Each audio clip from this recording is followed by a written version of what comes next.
Umani ng atensyon sa social media ang kumakalat na chika na umano'y tutulungan ni Aiza Sigera si Raisa May Dizon na magsampa ng kaso laban kay Kim Chiu, kaugnay ng isyong umano'y pambubuli.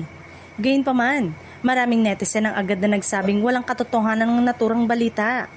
May ilang taga-suporta ni Raisa May ang nagpahayag na sana ay hindi totoo ang kumakalat na chismis. Ayon sa isang komento, masaya na umano ngayon ang niyang TV host na wala ng dahilan para palakihin pa ang naging usapan. May ilan ding nagkomento ng tama yan, Aiza, let's help Raisa May, ngunit marami rin ang sumagot na pawang fake news lamang ang isyong kumakalat.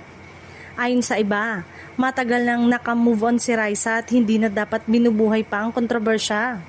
Samantala, sa naging panayam kay Aiza Sigera, sinabi nitong hindi pa nito napapanood ang video na naging ugat ng usapin. Hindi rin ito nagbigay ng anumang pahayag na magpapatunay na may plano siyang tumulong sa pagsasampa ng kaso. Sa halip ay binigyang din lamang ni Aiza ang kahalagahan ng pagiging maingat at sensitibo sa kapwa. Aniya, I think it would be better if we are more sensitive of people. Sa ngayon ay wala namang opisyal na kumpirmasyon mula kay Raisa May Dizon, Kim Chiu at Aiza Sigera na may anumang kasong isasampa.